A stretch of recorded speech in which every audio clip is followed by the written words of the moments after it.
Há um tipo de pergunta que não nasce de uma curiosidade intelectual, mas de um confronto direto com a própria essência. Ela surge quando o barulho diminui, quando não há possibilidade de fugir de si mesmo. Por que eu vivo? Para onde minha vida caminha? O que realmente permanece? Essas questões não são sinais de fraqueza nem de pessimismo. Pelo contrário, é sinal claro de lucidez. O vazio existencial não aparece porque a pessoa está doente, mas porque ela começou a pensar seriamente. Costuma-se dizer que esse vazio é fruto da tecnologia, das redes, do excesso de informação, mas isso confunde a causa com o sintoma. As distrações modernas não criaram o vazio, elas apenas encobrem uma ausência mais profunda, a falta de sentido. O drama contemporâneo não é o excesso de perguntas, mas a ausência de respostas. E não é qualquer resposta, realmente uma resposta que sejam verdadeiramente humanas. Vivemos em uma cultura que ensina a funcionar, mas não a existir. É comum pensar que o vazio existencial surge apenas quando refletimos sobre a morte, mas não é isso, é só metade da verdade. O vazio também nasce da própria vida, quando ela é vivida sem direção. Mesmo que a vida fosse biologicamente infinita, uma existência sem sentido continuaria sendo insuportável. O problema não é apenas que a vida termina, mas que muitas vezes ela não começa de verdade. Vive-se muito, mas vive-se raso. Vive-se ocupado, mas não orientado. O ser humano não sofre apenas porque morre. Ele sofre porque não sabe quem é e não consegue viver a partir daí.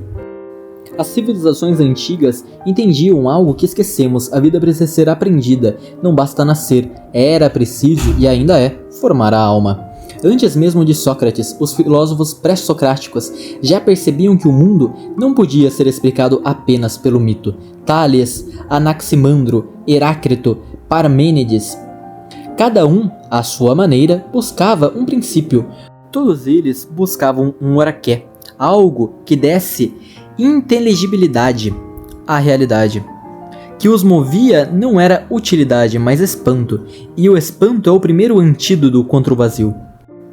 Da mesma forma, vai-se continuando esses filósofos. Por exemplo, Sócrates, mesmo sem deixar nenhum livro escrito, mesmo assim nos deixou um método para a vida.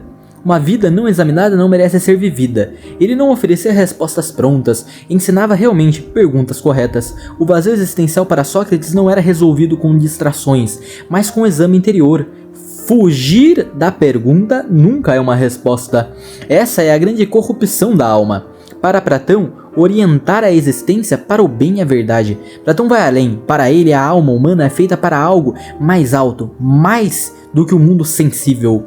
Como Parmênides fala, o mundo que não é parte do ser. Quando o homem vive apenas para o imediato, ele se desordena interiormente. O vazio nasce quando a vida não está orientada para o bem, para a verdade, para o belo. Não é um problema emocional, mas ontológico. Aristóteles, por exemplo, também compreende isso, o ser humano como um ser teleológico, ou seja, toda ação humana tende a um fim último. A vida boa, a plenitude, a virtuosa, quando não sabe qual é o fim, a vida se fragmenta, e uma vida fragmentada gera angústia. Os estoicos também retratam a mesma coisa, desde Marco Aurélio a Sêneca. Enfrentar um mundo instável, violento e imprevisível, eles não comprometem felicidade e facilidade, mas ensinam a viver com sentido, mesmo em meio à dor. Para eles, o vazio surge quando tentamos controlar o que não depende de nós. Negligenciamos aquilo que depende, nosso caráter, nossas escolhas, nossa retidão interior. Com o cristianismo, a pergunta pelo sentido não desaparece, ela se aprofunda. Santo Agostinho formula talvez a frase mais honesta já escrita sobre o vazio existencial: fizeste-nos para ti, e inquieto está o nosso coração, enquanto não repousa em ti. O vazio, para ele, não é um defeito na alma, mas um sinal. Ele aponta para algo maior. Santo Agostinho tentou preencher esse vazio, com prazer, com poder, reconhecimento e saber, e fracassou em todos. Por sua vez, ele só conseguiu repousar verdadeiramente em Deus. O problema não era a busca, mas o objetivo da busca.